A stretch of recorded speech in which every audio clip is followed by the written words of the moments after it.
Hey, welcome to Silent Sales Machine Radio. If you're on YouTube today and watching this, thanks for hanging out with us. Most people just listen to this episode, these podcast episodes, though. You can listen at silentjim.com/podcast. And for the YouTube viewers, you should know that about 90% of our episodes aren't on YouTube. So go check them out over there. And if you're used to just listening to our show and you haven't checked us out on YouTube yet, there'll be a link in the show notes to go see and meet our cool guest today. I'm going to call him a kid. I think now that I've crossed the 50 mark, I can call a lot of people kid that I didn't used to be able to call kid. I'm 50. So I got a kid, a guy who's in college, man. And he's tearing it up. He's a full-time college student. He got into our community not that long ago. He was actually at one of our live events. We played some basketball together with a bunch of dudes. And so I didn't get a chance to get to know him real well then. But man, his name has popped on my radar lately. His name is Noah Cook. He's built an incredible business while being a full-time student in school. He's using the concepts that we teach around here, the Proven Amazon course, the wholesale training, and those types of educational resources to build a significant business. He's going to tell us all about it. So Noah, welcome to Silent Sales Machine Radio. Glad that you've made the chance to join us today, man. This is cool.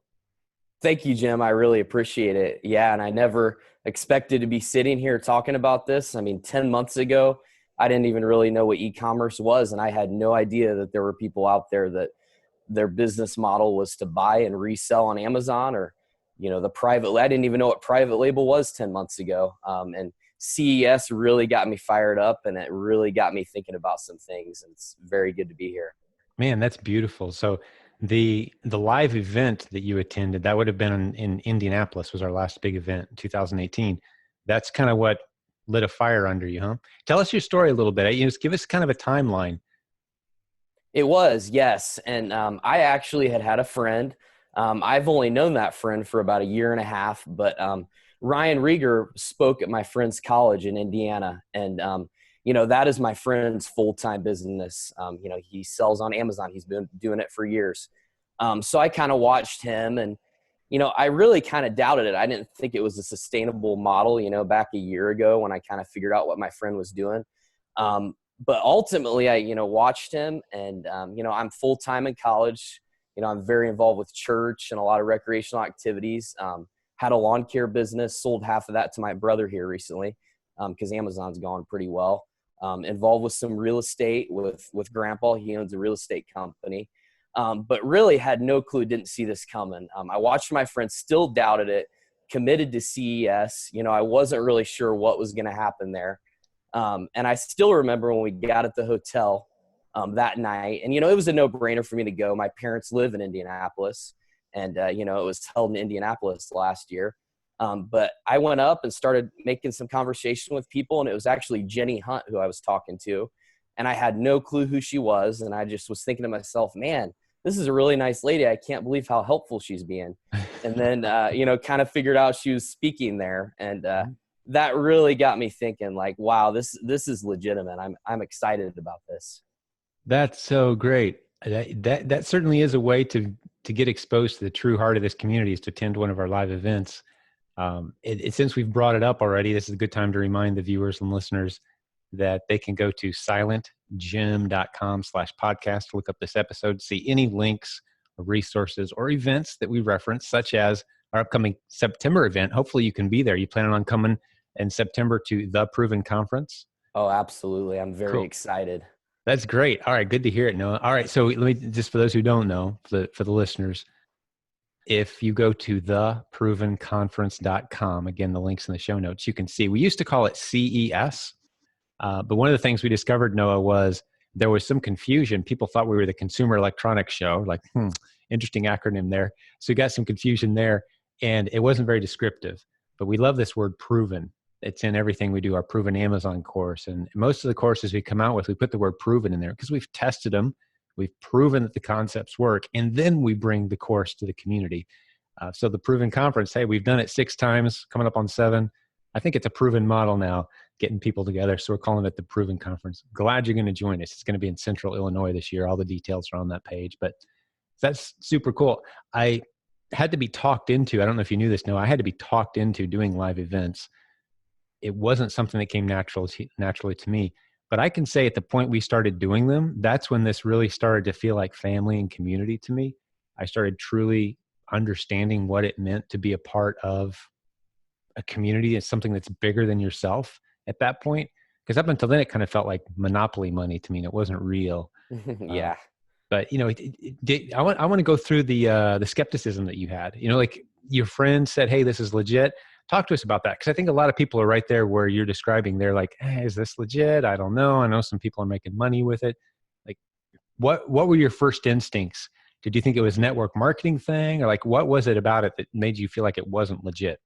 Yeah, absolutely. So just, I'm a senior in college, I've got about a year left. I'm 21 and just gone through business school. I mean, I was really taught a certain way of doing things. And, going back to, all these conversations with professors, I remember that, they're talking about, you have to have $3 million in capital, it takes 10 years to even start breaking even. And, they just had this view of business that, it's everything's high barrier. I mean, there was really no small business focus whatsoever. And that was Mm-hmm. discouraging. Mm-hmm. And, I just, kind of got brainwashed into that type of mindset. And, I've been in small business for a while, done well enough with it to where, I've never really had a job. But just, I was, doubting the e-commerce model and, just, at that conference at CES, I mean, I just remember meeting so many people and, Robert Castellanos, he spent quite a bit of time with me and my group of friends. He was fantastic. And Jenny Hunt invested a lot into us. Eric Bussey, Paul Saucier, we talked to him a little bit. Man, you ran into some true champions in our community. That's great. I think all of those guys. I don't think Robert's been on our podcast yet. I got to get him on here. But yeah, you were speaking to some great leaders, and and everyone you just listed, and like we could list about 100 more names. They started kind of where you are. They Mhm. built something incredible. We said, "Hey, great job. How about we partner together and build something even bigger together while you keep that rolling? Keep doing what you're doing, but come over here and lead a little bit with us. Let's create a course. Jump on our team. Here's a job for you. Help us build this." And that's how this whole thing has grown organically like that. So yeah, that's cool. And I can see you've got that entrepreneurial heart. And I love the topic, man. Sorry to interrupt you, but I just got to make the observation that it's almost a disadvantage to get a business degree in regards to internet opportunities and what's out there for the reasons you just said. It's one thing for me to say it, but I love hearing someone who's actually in business school right now. And there's some valuable stuff there. Don't get me wrong. There's more than one way to do business, though. And the way I like teaching, it's the bootstrap. I've never borrowed money from anyone to run my business. Never had to. It's grown to an 8-figure level without taking any big risks. It was profitable from day one. That's the beauty of the internet. And that's what you've discovered. So I love that source of your skepticism that you're kind of diving into there. But was there anything else that was kind of holding you back, or was that it? You're thinking this can't, because your friend's telling you, "Hey, I'm making money." Yeah. And, I knew that, I know with different wholesale accounts, those can come and go. So I feel like you have to be very, growth focused all the time, just, looking into new things. I mean, it does change faster in e-commerce than it does in a lot of other traditional businesses. But I've learned to embrace that. And, talking to everyone at CES of, who I just mentioned, it really started relieving my doubts. It got me very excited. I remember listening to a podcast, and this was kind of right around CES. You made this. It's podcast number 135. And it's Zach, the CPA. He was on there, Zach Martin. Right. And Zach Martin built, a $2 million wholesale business pretty much single-handedly. His wife had a big part of that as well. But that really, made me believe that this can work. I can do this, and this is the route I want to pursue right now. And just hearing his story, I think I've listened to that podcast 4 or 5 times. Just about embracing the obscure products with little competition, and just kind of following his plan. I saw that I can do what Zach did, and that's what I'm working towards. That's great, man. That's the purpose of this podcast, is to motivate and inspire. And what this podcast is going to do, no, it's going to blow your mind. But let's jump forward in time 3 or 4 years. You're going to have people come up to you at one of our events or email you, go like, "Are you the Noah Cook from that one episode number 170, whatever it is?" And you're like, yeah, that's me. Like, you changed my life, man. I couldn't believe that someone in college could build a business of your size, but you convinced me it could be done. And here I am. And thank you. That's what it's all about. So I'd encourage you, those people that have inspired you, yeah, drop them notes, send them thank yous, and partner up with them. Find creative ways to partner up and grow. Because as exciting as it is, because I was where you are, where I'm actually putting some money in the bank selling product. As exciting as that is, it's even more exciting to be a part of seeing people's lives changed by opening their eyes to what the possibilities are, and then being a part of educating and encouraging, creating that ripple effect, right?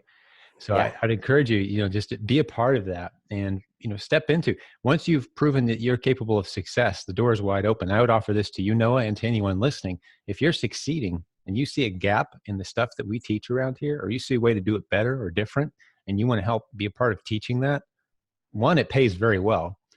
And two, you can be a part of changing people's lives and have a lot of people very grateful for the help that you've been to them. So and I can't wait to dig into some of the tips and strategies that you said you're going to share with us today, some of the Yeah. good lessons you've learned along the way. But right now, I just want to hear a little bit more about your story. Is there anything we've left out? You talked about your friend, you were skeptical. He Absolutely. had heard Ryan Rieger, which is one of our great leaders. He helps us out with as does Jenny Hunt, who you also mentioned. They run our private label education Yes. at part of the Proven Amazon course that covers private label. That's their world, and they've got some incredible content in there. So you came out right out of the gate with some great exposure to some great leaders. But tell us more of your story. I want to hear more. That's for sure. And honestly, looking back to then, part of, leading up to this is I was so confused. Should I go after RA, OA, private label, wholesale? And, I get the sense this happens with a lot of people. I've talked to them, and I haven't really delved into private label at all. Now, I started with the RA, and, did that a lot. I mean, it was only 2 or 3 hours a week on average, I would say. And I did well with that.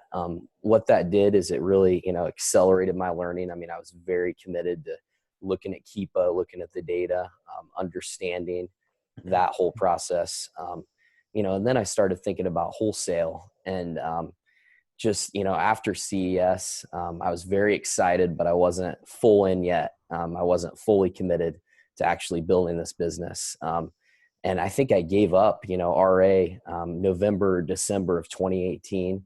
And a funny story is I joined your Q4 group that you guys have, and I didn't even touch it. I paid the money and didn't even do anything with it at all. And, I had, school going, of course. I had a lot of stuff to do there and a lot of church activities. But I didn't even touch that. And, here February of 2019 hits, and, I'm still fired up, just learning constantly what I can. And, I hit it really hard for a couple weeks there in February. And that just blew my mind, really, what that led to with the wholesale.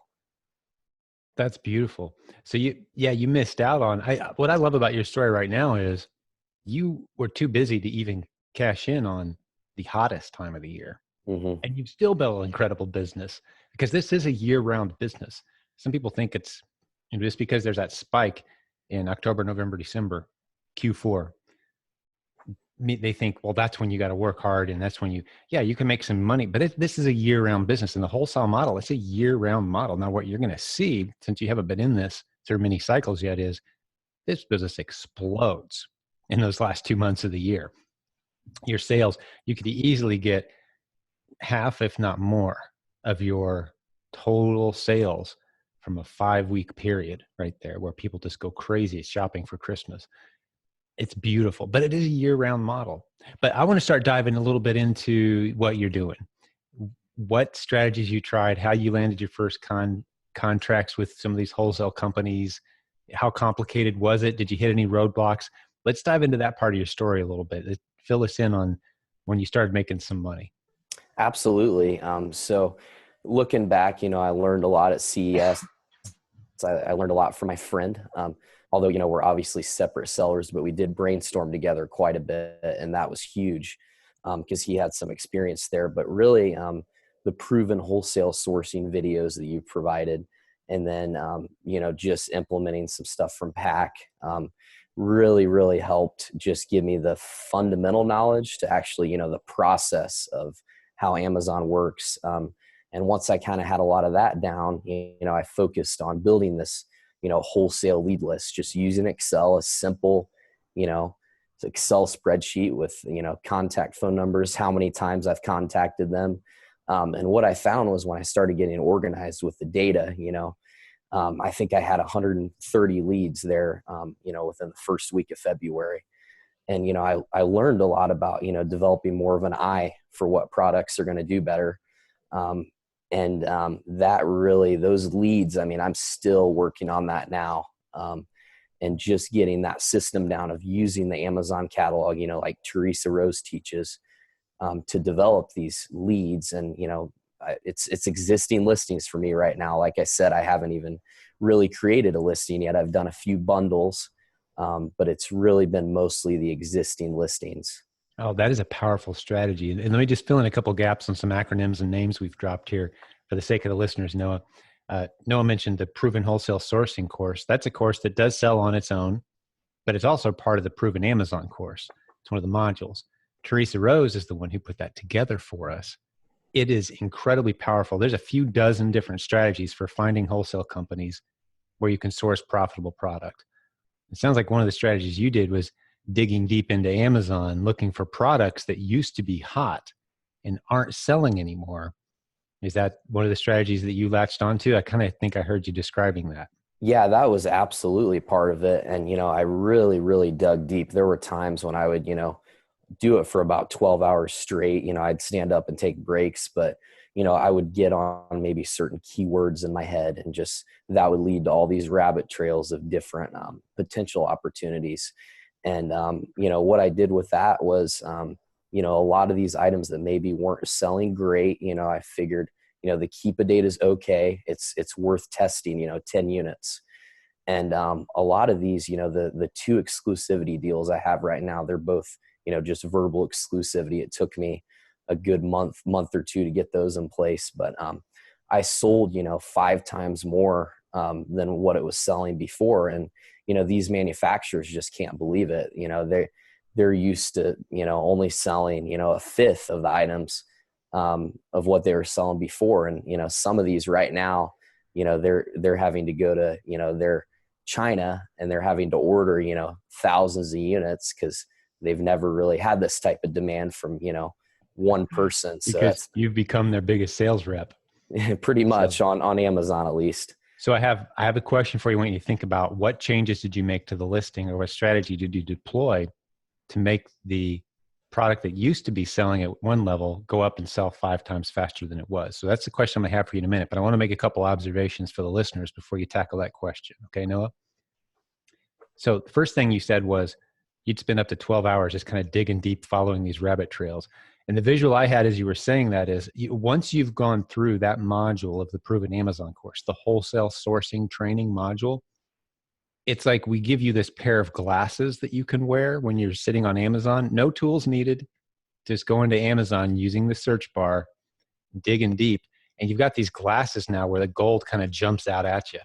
It's the difference between going through a cave and going through a lit up mine where you see the gold shining and the diamonds in the walls. Are like these special glasses that allow you to see these opportunities once you know what you're looking for, without any tools or anything. Now, you did mention Kiba, and I want you to incorporate that and how you use Kiba, the Kiba charts, which used to be free.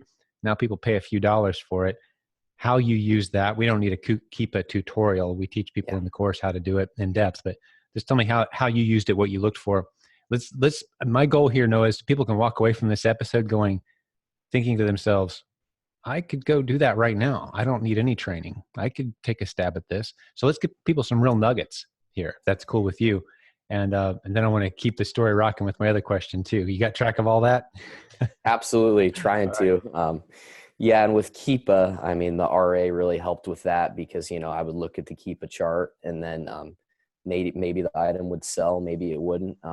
So really the sales rank chart is probably the biggest thing I look at, and just understanding, hey, when that dips, the item's selling, and being able to learn from that. And also the 90-day average rank just gives you a really good indication to how often, that item is selling per month, because it's an average, it's just not hopping on the Amazon catalog and seeing the sales rank at that time, you're looking at the average of that. Right. And that's powerful. Let me take a stab at putting some of that in my own language too, for the benefit of the listener who may not know what Kiba is. It's a tool you can download, and you can look at any product on Amazon's marketplace in their catalog. And now you can do this anytime you want. You can go to Amazon and see what a product is ranked, but that's a snapshot in time. Much more accurate is like a video depiction of, hey, what's it ranked over time? What's the average rank look like? And if you see something that's holding fairly steady at a nice low rank, which is good. Number one is the lowest number you could be, but that means you're selling faster than anything else. So a low rank is good. That means it's a hot product. And that means it's going to probably move pretty fast if you can get a deal on one of those products. If you're doing RA, retail arbitrage, which is one of the basic strategies we teach as well around here for newbies, and you're able to find products that do well on the Keepa chart, you've got a pretty good chance of selling that product very quickly. So that was some of the early strategies that you used, and that was some of the indicators that you used to find out if you were on a hot product or not. But I want to talk about once you found these wholesale products and you started selling them 5 times faster than they used to sell. And that's one of the strategies, again, that we teach you. You can go into Amazon's catalog and find millions of abandoned listings. These are products with good reviews. They used to sell well, and no one's selling it anymore for some reason. Once you know how to dig in and find those, they're everywhere. You just got to research, like, does anybody still have these? Who's the wholesaler? Who's the manufacturer? Is there a similar product that I could take over this listing with and put in place and get the momentum going again very quickly? It's a powerful strategy. So tell us how you did it. Share some of the wins, if you will. Absolutely. And, looking at some of those products that had a good, sales rank in the past, but don't anymore. I mean, I would encourage all the listeners to just dig really deep on that, figure out why that is. And one in particular, this manufacturer was selling to the Walmarts and Targets and the big box stores, and they stopped selling to them. And, they're running very small production runs. And, with this item not being in Walmart or Target or, the big box stores, a lot of people were hopping on Amazon to get it. And I was able to go in and just optimize the listing. And I mentioned I don't really create many listings, but I do with bundles. I mean, a lot of times you take an item, ask the manufacturer, hey, can I bundle this with my own private label item? And, take an item that's complementary, and it can be very, very simple, and just bundle that with that item, create a 2-pack with that bundle. And then you can capture more of the market demand that's out there. Cause, with other competitors out there, there's a certain amount of market demand. And my goal is to take these items that, I have a deal with my manufacturer with and capture as much of that market demand under that keyword as possible. That's beautiful. Yeah. It makes total sense. And you just kind of gave me a business idea too. This is something someone needs to run with if no one in the industry has. A list of products that have recently been discontinued off the shelves at, say, Walmart, Target. Like, that list has got to exist somewhere. That's a powerful list to get your hands on, because that's probably going to mean increased sales on on Amazon, right? If it's been discontinued recently, it means it was popular enough to be on the shelves and now it's not. Hey, let's go see how it's doing on Amazon and make a business of that. It's powerful information. I wonder if that list exists. Someone contact me if you know how to get a hold of that list. We could build a whole new model out of that, I think. But beautiful. So how long did it take you? How many different wholesale lines do you have now? And keep in mind, I want to remind the listeners, this is a guy in college. He's been doing this 10 months. That's it. And we haven't shared any numbers yet either, but they're very impressive numbers. And we'll get to that. I'll probably stick it in the title and the show notes, so people may already know that, even though we haven't talked about it yet, Noah. But man, this is an impressive story. But how many wins have you had? And how long did it take you to get each of those? Tell us a little bit more detail about how much work went into this. Let's be very realistic with folks. Absolutely. And to tell you the truth, I mean, I would say it took a good 1,000 hours of learning just to get to the point where I felt confident enough to go after these and even, put more money into it, and always test small, and then slowly move up your orders as time goes on. And as far as with these, it was a significant amount of time, a month or so of just testing before I felt confident enough to go in and ask for exclusivity. And I mean, really each day I'm learning with this, and I have, maybe 8 different wholesale lines right now. And it's really two heavy hitters and then 2 that do decent. And, these may not be heavy hitters to you. I mean, those 2 accounts are doing about $20,000 a month. But it's going up with these creative bundles that I'm doing. I'm capturing more of that market demand. And on one of these in particular, I will probably be flying out here in a month or 2 to talk with the brand owner to get complete exclusivity, because he actually has 2 other FBA sellers on there. And I'm the 3rd that he let on, but he, has not been happy with them. He said, hey, this other company, they're a $20 million company. And, I gave him the pitch. I'm a small company. I'm really looking to grow this. And I asked him some questions. I mean, you have talked on podcasts in the past about don't offer a bunch of solutions. I mean, be good about asking questions to That's right. set Good yourself job. apart. And that really started, making things scale fast. And like I said, I mean, I've only really been doing this for 2 months. And I just, every day it's a constant process of just building those relationships and adding more. I mean, I have a special projects list of just, even potential private label opportunities to go after, although I don't really know anything about that yet, different bundles to make for my existing wholesale accounts, and then a list of about 50 to 100 ASINs that I need to run tests on, because the data is there. And I'm just have no lack of work. That's for sure. Man, that's beautiful. And for those who don't know, this exclusivity, what you're talking about there, that's basically just getting a manufacturer or a product owner to say, yeah, you're my guy on Amazon. You're the only one I want selling, representing me on Amazon. And you get that agreement. Then it's the 2 of you working it out together in a partnership. That's what our PPP course, our provenproductpartnering.com course is all about. You got to get your hands on that, Noah. For being our guest today, man, just shoot me an email. I'm going to send you a free copy of the course, because I want you to go through it and position yourself. It's not just what you can do for them on Amazon. The course goes into helping them, if they're not already in Walmart and Target, how to get there. If they're not on eBay, if they're not in all these other platforms, you can help them with that. And it's not complicated. It's not hard for you to do those things. You can help them represent their brand well through social media. You can monitor their reputation, help them with email marketing. None of these are tough things. And if any of them intimidate you, just partner with somebody who can manage that part for you, from someone from our community that does it all day. Just partner up so that you can offer them a complete solution, basically saying, you know how to make great product and sell it in traditional retail markets. Maybe that's what you focus. I'll focus on everything else. Or maybe you just know how to make a great product and put a great label on it. Let me handle the rest of it. I can help you get into Walmart, Target. I can help you get on the shelves at CVS. I can help you get onto eBay. So it's not just an Amazon thing anymore. That's what our PPP course that's coming out. We've just updated and revamped it.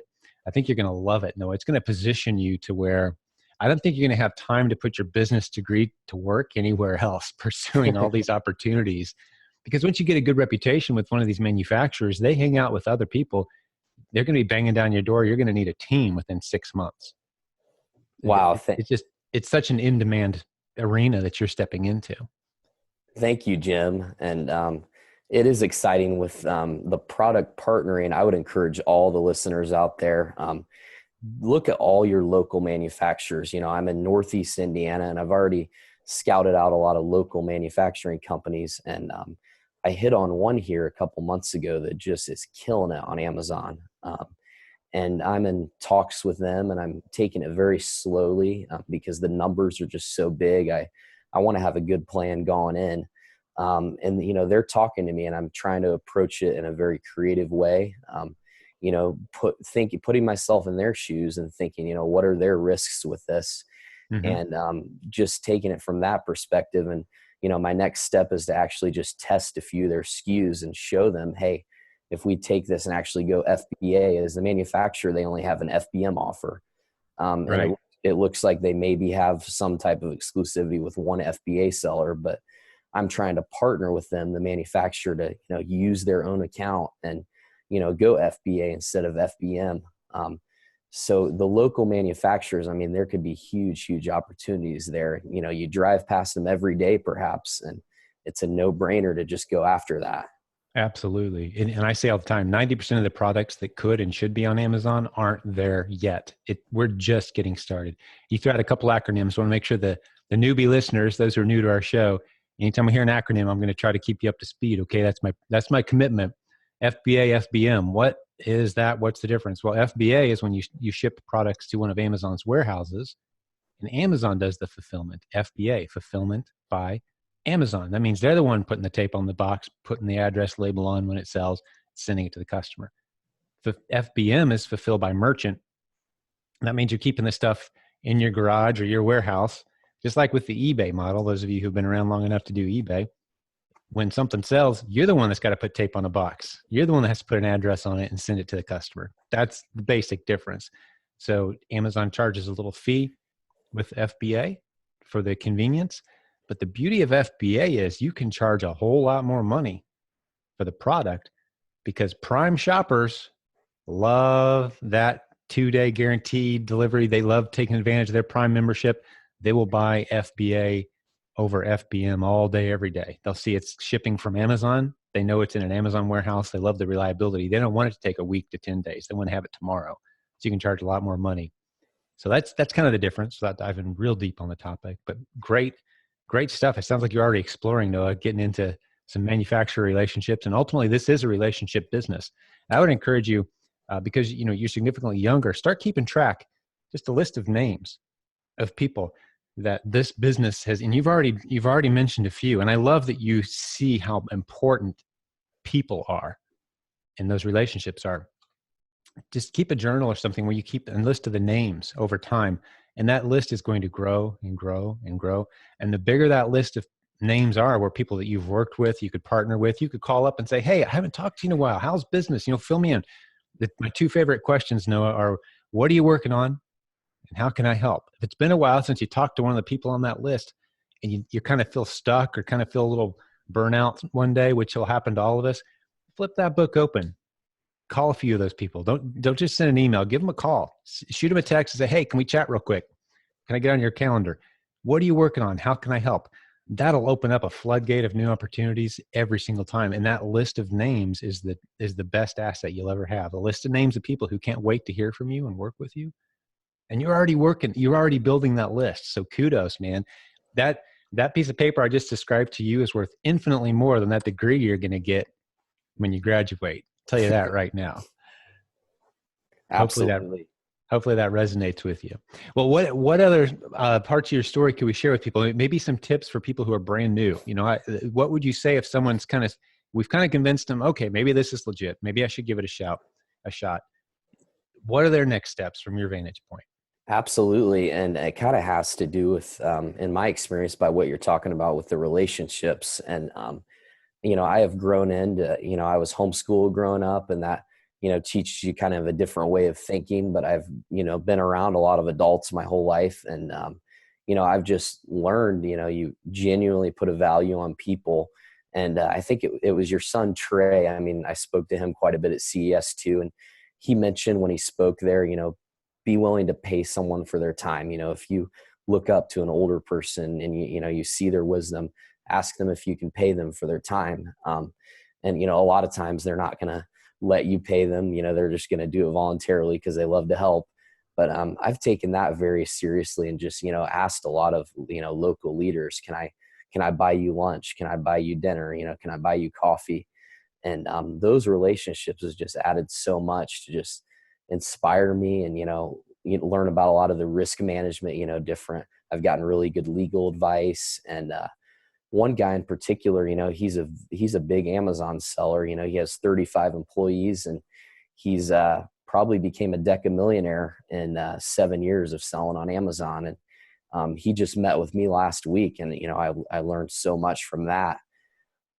So going off of that, I would encourage everyone to build those relationships, with the business mentors, and seek that out. I mean, definitely go to the Proven Conference if you can make it there. And, the Facebook group you have, the My Silent Team Facebook page is huge, because there's so many people that have great experience that are willing to share with you.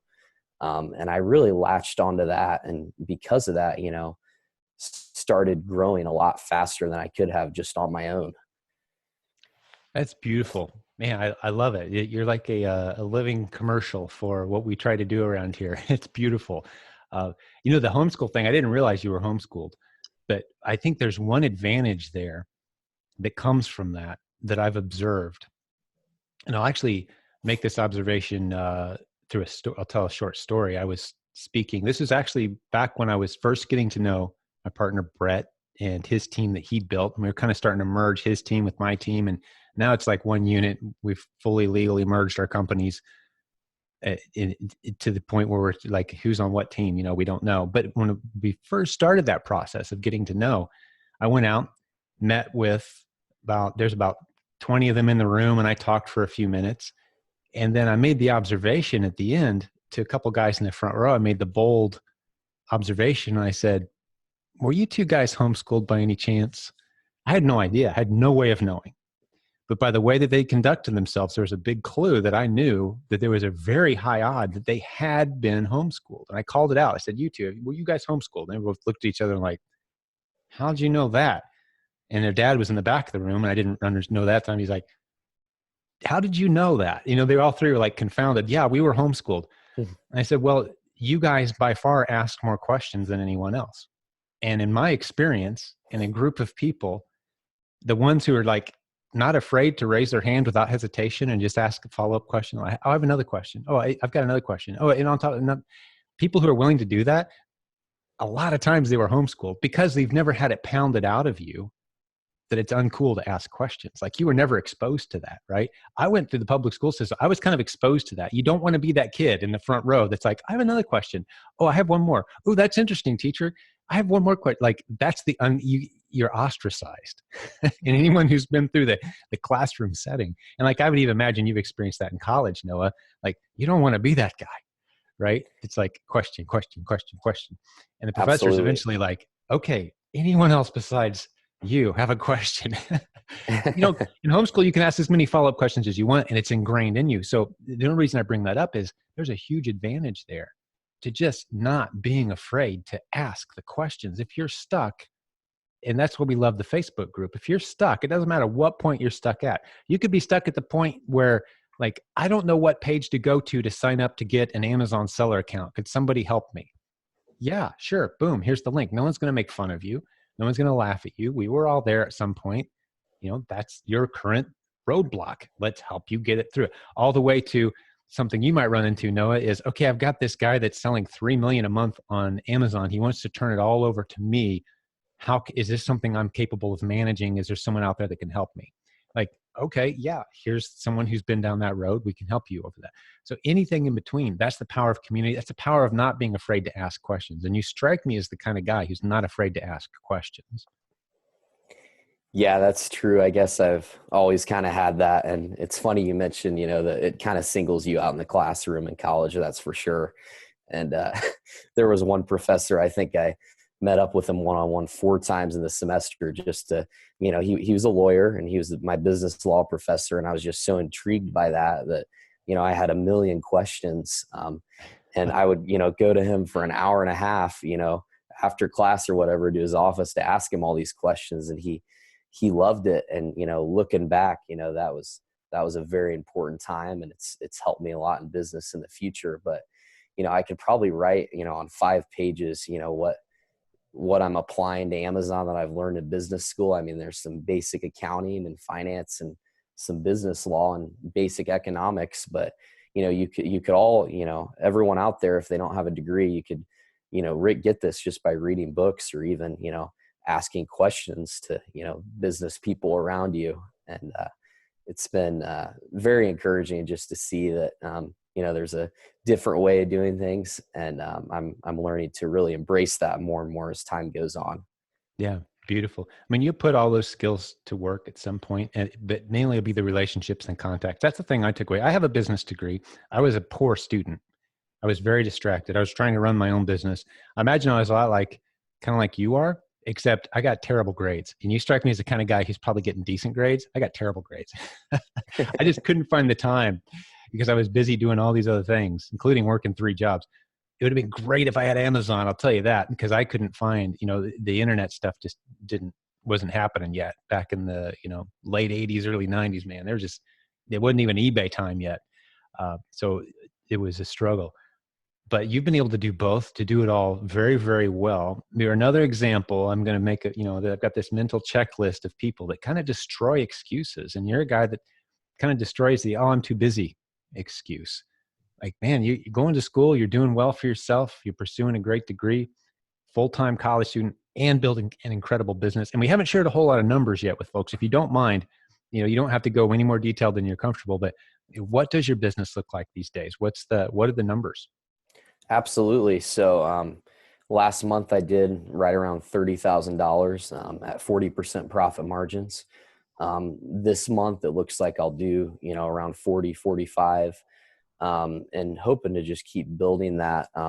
Like I said, Zach Martin podcast episode, 135, that really inspired me to just, go for a similar type of thing. And, I'm really finding that, these obscure type of items, there's generally more profit margin there, and there's generally less competition. And, I've discovered a few niches, and that just led to, a lot of ASINs being tested, and those tests went really well. And right now, I'm in the process of second and third wholesale orders off those tested ASINs, because I can't keep them in stock. That's beautiful. And those companies will become great partners for you.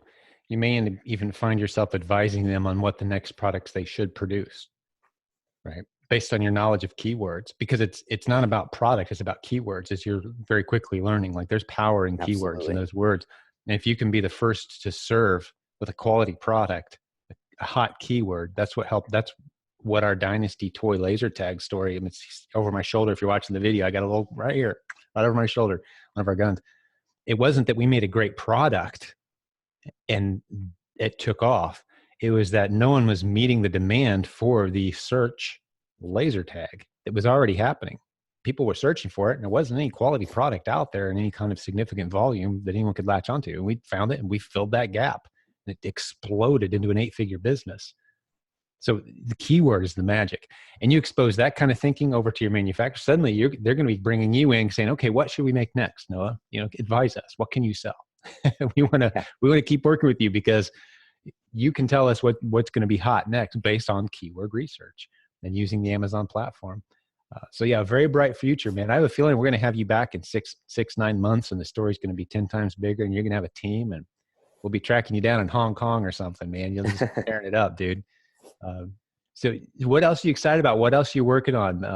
Tell us a little bit more about you before we wrap this thing up. Did we leave anything out that you think would maybe encourage, inspire, or a part of your story that you were hoping to share? Well, thanks for the encouragement, Jim. I've really, a few things with that PPC. Just understanding how that works so you can get those keywords. Amazon, you're paying Amazon to give you these keywords. And really understanding, the manual targeting aspect of that as well. And I don't want to get too much into the details, but I would encourage everyone out there to just understand PPC, pay per click. It's, when you see an Amazon sponsored ad, whoever's selling that is paying for Amazon to give them data back. Sometimes they don't even realize it, but I just use that to get keyword data back. Mm-hmm. And really with the scalability, I'm constantly working on building, systems for growth. And I've got part-time warehouse workers. But here within a month, I'm probably going to need a full-time warehouse worker. And I bought a house that's actually got a converted garage about a year ago. And I didn't even know I was going to use it for e-commerce, but there's about 2,000 square feet there that I can use if I have to. I'm only using about 600 square feet now, but it's kind of set up for that growth. And definitely with the risk management side of things, I was glad I didn't grow too fast, because there was one example where kind of an upset seller, I figured out it was a competing seller. He put a bunch of false IP claims out on me. And, I dug into that and how to deal with those. And instead of using an attorney, I combined a bunch of templates, and I think, your Facebook page might even have an attachment there with a dispute letter, but I took a bunch of templates and kind of customized it. And I ended up getting those false IP claims knocked down on my own. And I was just thankful. I kind of learned, hey, I've got to have systems in place to deal with all of this. And just day by day, I'm working on building those organized written systems to continue to scale. Because when I have, multiple employees, they need to be able to know how to do this and follow the process and, be willing to change that as we run into different issues. Beautiful. You know what? I'm going to make a book recommendation for you. Noah, I don't know if you've heard me recommend this book or not, but for the stage you're at, I think it will serve you very well, especially with your worldview and the background you're coming from. This is going to be one of your favorite books. Have you read Entree Leadership yet by Dave Ramsey? I have that book in my bookshelf. My mom gave it to me, but I haven't read it yet. All right, dude, you're going to enjoy it. Because it's basically how he went from card table to I think, what's his business worth now? It's a 500 million, I think. Annual sales with about 700 employees. So you can see how he went from a card table to that level. So, the policies he had, how he hired people, who he looked for in new hires, because you don't just want to breeze through, some of those initial foundational decisions that you're going to be making as your business just explodes, because there's no doubt in my mind it will. And I would also like to put a bug in your ear to like, hey, remember us, man. Because you're going places. I want to create some content with you. I want you to just find some gaps in our offer. And I know people are going to watch this podcast and go, oh man, I would hire that guy in a heartbeat to help me grow my business. Right. So let's work together, man. Let's build some stuff that can educate. I know how to scale that up. That's what we do around here. Let's work together on some things. But if there's anything we can do for you, do let us know on that as well. I do want to do one little bit of, let's call it acronym housekeeping for a minute. You mentioned pay-per-click, and you mentioned getting data from Amazon.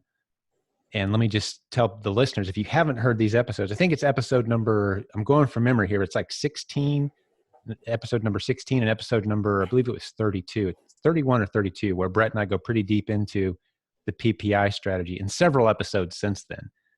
But we don't use Amazon paid ads to sell more product. That's what 99% of the rest of the world does. They use paid ads to try to advertise and sell more of their product. We do what you just said, and we breezed past it pretty quickly, Noah, but we run ads to get data. That's the only way to get Amazon to reveal to you true data about buyer behavior. What are customers typing in? If 1 million customers went on Amazon and typed in search phrases, what are the hottest search phrases they're typing in? There's no way to know unless you run test ads. And then Amazon will tell you exactly how many people are typing in different search phrases. Again, that's how we discovered laser tag. We didn't just have some kind of instinct or moment of inspiration or a dream, or we didn't use a third-party tool, because no tool out there can tell you what customers are typing into Amazon. Only Amazon has that data. The only way to find that data is to run ads against those keywords. And then Amazon will tell you, hey, yesterday 150 people typed in that keyword. You're like, oh, wow, okay, now I know how many people use that keyword every day on Amazon. Is there a gap there? We call it our golden gap training. It's in the Proven Amazon course. And if that kind of went over your head, that's all right. You need the Proven Amazon course. Jump into the PPI training. We've got college campuses using that now, by the way, Noah, teaching people how to pull seller behavior data out of Amazon using paid ads, the PPI strategy. It's huge. And we've got a lot of people using it. So kudos to you for figuring that out. And you're going to be a powerhouse, man. You've talked about partnering up with your manufacturers. You understand keywords. You've sold physical product. You've got a warehouse. Like, is there anything you can't do when it comes to selling physical product online, dude? You are set up. You're in good shape. Excuse me. So excited to see where your future goes, man. And thanks for sharing your story with us today. Did we leave anything out before I wrap this one up? I want to give you a last chance to maybe say anything that you want to say, or any closing thoughts. Thank you, Jim. You're really getting me fired up. I definitely don't deserve that. And I feel like a really, really small guy, but it's very encouraging. And, in leaving this, I would say that, embrace giving to others. I mean, your community has given so much to me, and just, these different business leaders around me in my community. I want to pass that on. And, for me, it comes out of a heart of I'm a Christian serving the Lord. It says in the New Testament, do all things in the Lord and not to men. Mm-hmm. And, I want to continue to pass on what others have given me. And, that will set you apart too from, all the other guys out there that are just, going after products, going after businesses just for maybe selfish purposes. But having a genuine heart of serving others and just continually doing that. I mean, right now, I do struggle getting, maybe obsessed with this business. And when I catch myself doing that, I turn back around and say, okay, instead of spending 14 hours tomorrow just building Amazon, I'm going to spend 6 hours helping a younger person build their business, or going out and, mowing a lawn for the widow across the street who can't mow her own lawn. And that has really just helped me give a perspective on the big picture view of, why we're here on earth. And it's to, serve others. And for me, it's to, love God. And out of that comes the serving of others. And to me, that's why we're here. And that's the point of doing business. Beautiful, man. You're inspiring me. Inspiring me. You've got your head on straight for a dude your age. I can't wait to see where you go next, man. This is so cool. And I can hardly believe that I get to be a part of a community of people that think in this same arena. It's not all Christians, but it's people who see business as a virtuous activity. It's people who see opportunity as something to be shared. It's people who don't have a poverty mindset. They have an abundance mindset. A whole community of people thinking like that. I really think we're shifting a culture here. I really, truly in my heart believe, and Brett and I have talked on many occasions, that's our goal. We want to shift the culture, just nudge it in the right direction with the way we conduct ourselves and the virtuous activities that this group is capable of, and we've already made happen. You're a huge part of that, man. So don't ever think of yourself as small. Be humble. But it's not small. What we're doing is big. And I see us as frontline soldiers. I really do. Frontline soldiers saving a culture. That's ultimately what we're doing. Every bit as much as a minister or an ethical doctor who's out there, or someone who's helping the homeless, or as business building warriors, we're creating jobs and opportunity, keeping businesses afloat. We are frontline soldiers. We are the economy. 80% of American economy is small businesses. That's us, man. So we've got a big role to play. And you're doing it brilliantly, but I appreciate your heart and having you on the show today. And I'm just going to talk to the listeners for a second too and say, hey, hope you enjoyed this as much as I did, because I could sit here and do this all day. This was a true treat for me. And if this is your first episode that you've listened to of this podcast, or you've only listened to a few, hey, dig in. This podcast, we've got probably coming up on 180 episodes as I record this right now. There's a lot of really good quality interviews like this one that you need to dive back into. And it's, I would say, 90 to 95% evergreen, meaning the stuff is just as relevant. You heard Noah and I referencing episodes from 6 months and a couple of years ago. There's good stuff in there. These principles work. They're long-term stable ideas. So jump in, enjoy some of those old episodes with us, and be sure to send us your feedback. Leave us a review. If you want to send me an email, it's jimcockrum@gmail.com, or you can go to silentjim.com and contact the team for anything. We're here for you. We love helping you build a business. So I'm going to sign off right here. Say God bless all the business building warriors listening today. Thanks for hanging out with Noah and I. Can't wait to do this again with you real soon.